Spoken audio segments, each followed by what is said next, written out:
بسم اللہ الرحمن الرحیم۔ اللہ تعالیٰ سے جڑنے کا آسان طریقہ کیا ہے؟ اولیاء اللہ تعالیٰ کے ساتھ جب تعلق قائم کرتے ہیں تو وہ کس چیز کو مد نظر رکھتے ہیں؟ تو اولیاء اللہ کا یہ طریقہ رہا ہے کہ وہ اپنے مریدوں کو یہ نصیحت کیا کرتے کہ 3 باتوں پہ ہمیشہ عمل کرتے رہنا اور تمہارا تعلق اللہ سے قائم رہے گا، تم اللہ کے قریب رہو گے، اللہ تعالیٰ تمہیں اپنا قرب عطا فرمائیں گے۔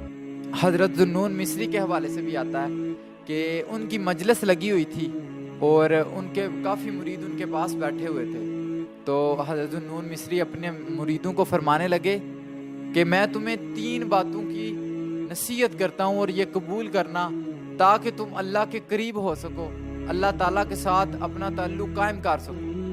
تو مرید کہنے لگے کہ یا حضرت فرمائیے وہ نصیحتیں کون سی ہیں؟ تو فرمایا اللہ تعالیٰ سے جڑنے کے 3 طریقے ہیں۔ سب سے پہلا طریقہ یہ ہے کہ جب تم علماء کی مجلس میں جاؤ، علماء کی محفل میں جاؤ تو جاہل بن کے ملنا، اپنے آپ کو جاہل سمجھنا اور علماء کے سامنے خاموش رہنا تاکہ تم زیادہ سے زیادہ جتنا علم لے سکتے ہو ان سے لے لینا۔ دوسرا فرمایا کہ جب تم زہد والوں سے، عبادت گزاروں سے، زاہدوں سے ملاقات کرو تو عشق اور محبت کے ساتھ ملنا، رغبت کے ساتھ ملنا، ان کو دعا کا کہنا اور ان کے سامنے اپنی عرضی پیش کرنا کہ ہمارے لیے دعا فرما دیں۔ اور تیسرا فرمایا کہ جب تم اہل تصوف سے ملو، اللہ والوں سے ملو، اولیاء کرام سے ملو، اللہ کے کسی ولی سے ملو تو پھر اپنے دل کو کنٹرول میں رکھنا۔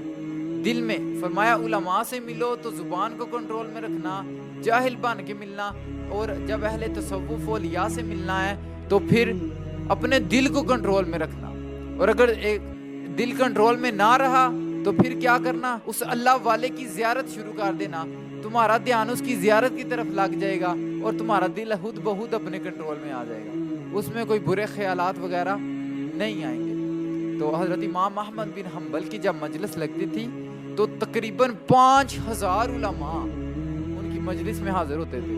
حضرت عبد الرحمن فرماتے ہیں کہ ہم گنتے تقریباً 500 علماء جو ہیں حضرت امام احمد بن حنبل کی تقریر بیان سن کے، ان کا واعظ سن کے تو لکھا کرتے تھے۔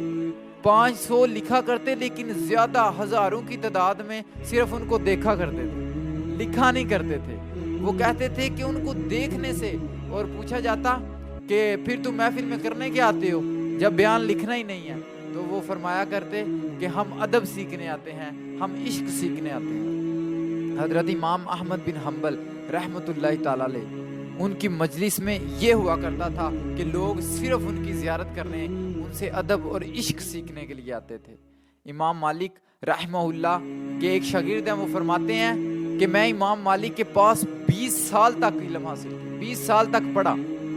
وہ فرماتے ہیں میں نے امام مالک کے پاس 20 سال تک پڑھا اور امام مالک نے مجھے 18 سال تک ادب پڑھایا، علم نہیں پڑھایا، صرف ادب پڑھایا کہ ادب اس طرح ہے، ادب یہ ہے، ادب یہ ہے، ادب یہ ہے۔ لاسٹ آخری 2 سال مجھے علم پڑھایا، پہلے ادب پڑھایا، پھر آخری 2 سال علم پڑھایا۔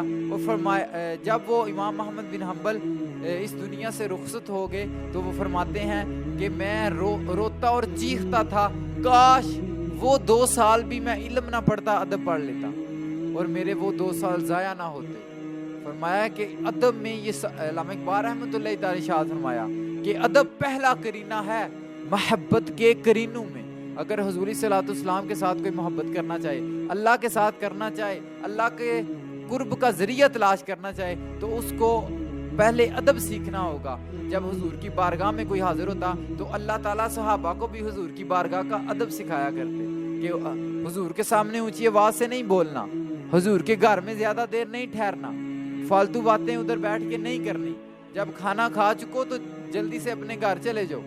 تو یہ فرمایا کہ حضور صلی اللہ علیہ وسلم کا ادب۔ فرمایا کہ امام محمد بن حنبل نے مجھے 18 سال تک ادب پڑھایا۔